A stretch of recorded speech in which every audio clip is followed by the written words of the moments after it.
distância. Mas, se vocês olharem o mandato do Biden, já teve medidas nessas mesmas direções. Por exemplo, quem é que declarou guerra econômica com a China? Foi o Biden, em 2022, quando ele proibiu a venda de chips, de semicondutores, para empresas chinesas, para atrasar o desenvolvimento tecnológico chinês. Foi aí que a coisa escalou. No governo do Biden, isso são as fontes diplomáticas todas que dizem, ele já esvaziou o papel da ONU, já esvaziou a OMC, foi fazendo acordos bilaterais. A diferença entre Trump e os democratas nesse caso não é na estratégia, é na forma de fazer. O Trump faz num ritmo mais intenso, com mais barulho, xingando os outros e tal. E os democratas tentam fazer mais com jeitinho. Mas no fim do dia, a estratégia de ir para o protecionismo, para enfrentar a China, e a estratégia de ir para o imperialismo mais duro, parece ser uma política de Estado dos Estados Unidos. Mas, gente, a questão é, o que ameaça tanto os Estados Unidos? E aí, é uma palavra: dólar. O fim da hegemonia do dólar. Esse é o grande tema da geopolítica mundial. É hoje o que está por trás do enfrentamento, dessa guerra fria entre Estados Unidos e China. Vê só, o dólar, até 1970, quando o presidente era o Richard Nixon, tinha um acordo de Bretton Woods. Esse acordo foi feito logo depois da Segunda Guerra Mundial, dizendo, todo o comércio mundial vai ser feito em dólar. Mas, para os Estados Unidos não poder imprimir dólar à sua vontade, tem que ter uma conversibilidade com ouro. O que quer dizer isso? Que uma onça de ouro seria 35 dólares. Então, para cada 35 dólares que o Fed, o Banco Central dos Estados Unidos, emitisse, ele tinha que ter lá, na sua reserva, uma onça de ouro para cada um. Era o lastro da moeda. Quando chega em 1970, os Estados Unidos já estava com déficit, ficou claro que não tinha o tanto de ouro lá no cofre do Fed do que tinha de dólar no mundo. E aí, o que o Nixon, pressionado, o que ele faz? Acabou a cor de Bretton Woods. Não tem mais isso não, eu vou emitir dólar e pronto. Não tem ouro mesmo e já era. Cara, isso foi uma crise do caramba na época, o dólar desvalorizou no começo, mas o fato é que o dólar se firmou mesmo assim como moeda mundial. E os Estados Unidos ganham um privilégio de poder emitir a moeda do mundo. Isso é o que sustenta hoje a dominação econômica dos Estados Unidos, gente. Porque os Estados Unidos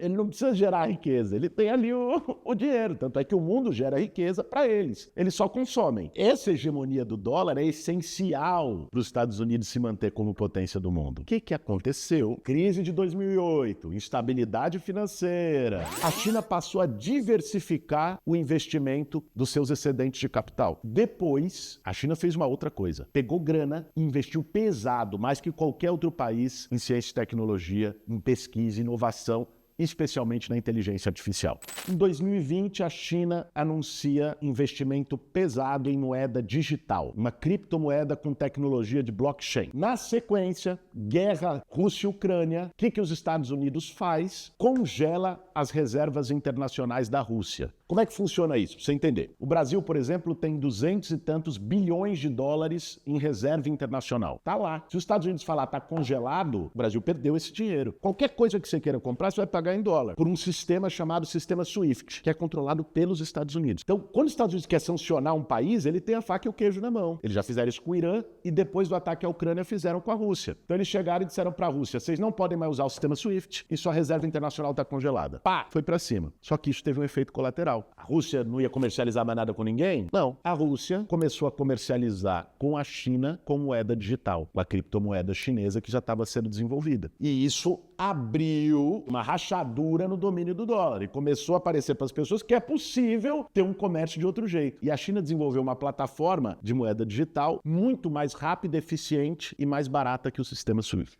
E aí? Aí é que o bicho pegou. Então, pela primeira vez desde a Segunda Guerra Mundial, a hegemonia do dólar está ameaçada. E pode começar a ter comércio entre outros países sem o dólar, por moeda digital. Então, pensa a história do tarifaço no Brasil. Quando o Trump anunciou 50%, o que tinha acontecido uma semana antes? Reunião da cúpula dos BRICS no Rio de Janeiro. E nessa reunião, um dos pontos importantes da declaração foi desenvolver moedas alternativas ao dólar. O que está pegando no fim do dia é isso, porque o mundo todo sabe o quanto o domínio dos caras dependem do dólar. Não é querendo ser alarmista, não, mas isso no passado já gerou guerras. A Inglaterra teve que derrotar a França na Batalha de Waterloo para se consolidar como a principal potência do século XIX. Nós estamos entrando numa era, perigosa. É uma guerra fria, Estados Unidos-China, disputa de quem vai ser a maior potência do mundo, o dólar podendo ser destronado por uma moeda digital em que a China dá a garantia da validade dela. E aí, o que o Brasil tem a ver com isso? Porque quando a gente ouve a história toda, Nova Guerra Fria, Estados Unidos, China, inteligência artificial, o protecionismo, a gente se percebe de algum modo como um coadjuvante, né? E aí é a grande questão que eu quero trazer para vocês. O Brasil, gente, é central na estratégia do Donald Trump. E por que o Brasil é central? Porque os BRICS é hoje quem tem dito abertamente de fazer um comércio que não dependa do dólar. E o Brasil é o elo mais fraco dos BRICS. Das grandes economias fundadoras dos BRICS, a Rússia tem bomba atômica, a China tem bomba atômica, a Índia tem bomba atômica. E nós? O Brasil é o mais vulnerável nessa história. O principal motivo pelo qual o Brasil é estratégico para o Trump é porque nós estamos na América Latina, meus caros. E os Estados Unidos, desde sempre, entenderam a América Latina como seu quintal, a sua zona de influência. Desde a doutrina Monroe, lá do século XIX, que eles diziam América para os americanos. O que eles queriam dizer? Toda a América Latina, o domínio é deles, é o quintal deles. Agora, como tem uma guerra fria com a China, o Trump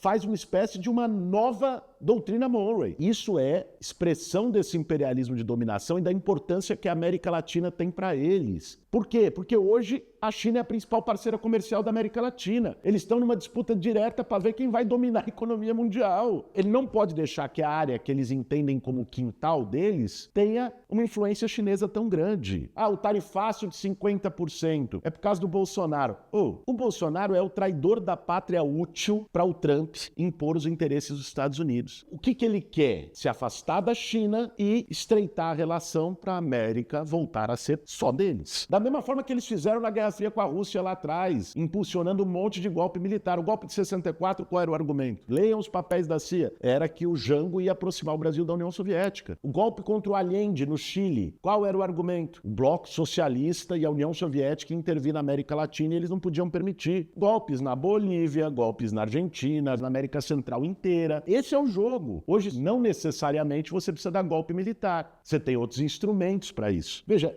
tem uma coisa assim que é só a gente pensar. Quando você entra numa negociação, se você quer um acordo, você propõe algo possível, certo? Pensa, sei lá, uma negociação salarial. Os trabalhadores fazem uma greve. Eles querem um acordo, aí você não vai propor aumento de 200% do salário. Lógico, não vai ter acordo. Quem propõe isso é porque não quer acordo. É o que o Trump está fazendo. Quando ele fala, o que eu quero é que o Lula intervenha no Supremo e o Xandão não sei o quê, para o Bolsonaro ser libertado. Ele sabe que isso é absolutamente impossível. Ele joga algo impossível para apostar na escalada. Ele quer ir asfixiando a margem de manobra do governo brasileiro para tentar eleger alguém ano que vem. O mais grave pode vir o ano que vem, influenciando a atuação das big techs, das grandes plataformas, da Meta, Google, que tem o YouTube, que tem o Facebook, que tem o Instagram, todas elas para poder favorecer o candidato da extrema-direita ano que vem para derrotar o Lula. Isso não seria novidade. O X do Elon Musk atuou diretamente, tem vários estudos comprovando isso, para eleger o Trump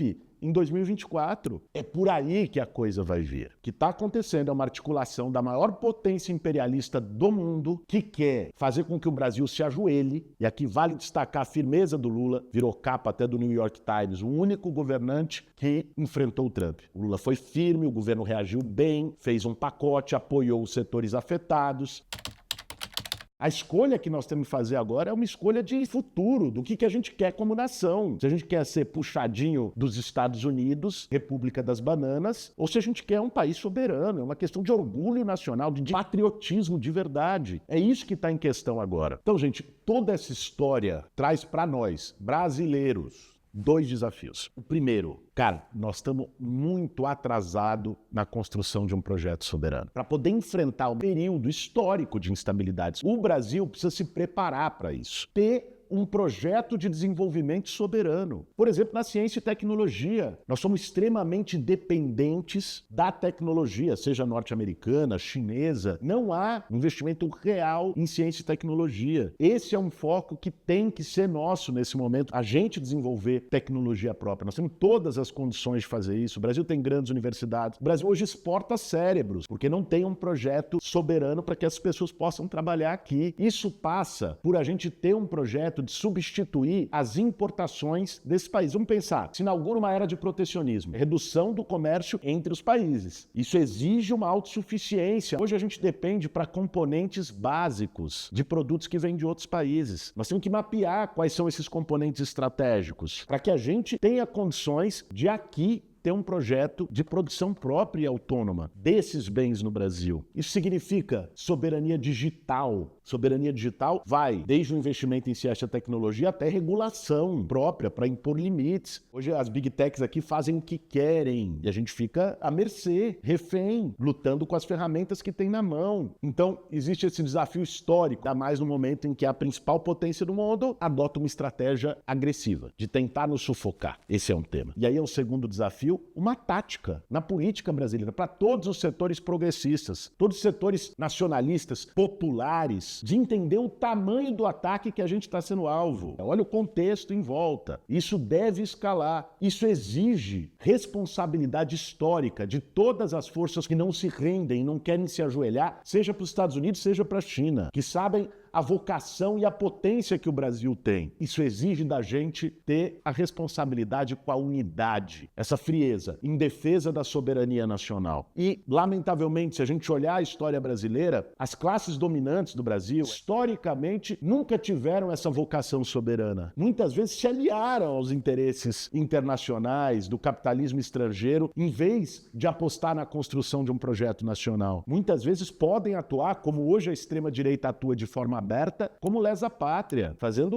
os acordos com os norte-americanos e ponto final. Por isso, somos nós, as forças populares e progressistas, que têm condições de fazer com que o Brasil enfrente com altivez a maior ameaça à nossa soberania na história recente brasileira. Esse assunto é importante, gente, e reverbera em toda a estratégia política da esquerda, do campo progressista. Nós temos que ter isso em mente para a nossa atuação. Por isso eu peço a quem assistiu até aqui que compartilhe esse vídeo, passe adiante, passe para mais gente, para que esse assunto não fique apenas como um debate de geopolítica, de acadêmicos, de diplomatas, mas que possa ser discutido por todo o povo brasileiro.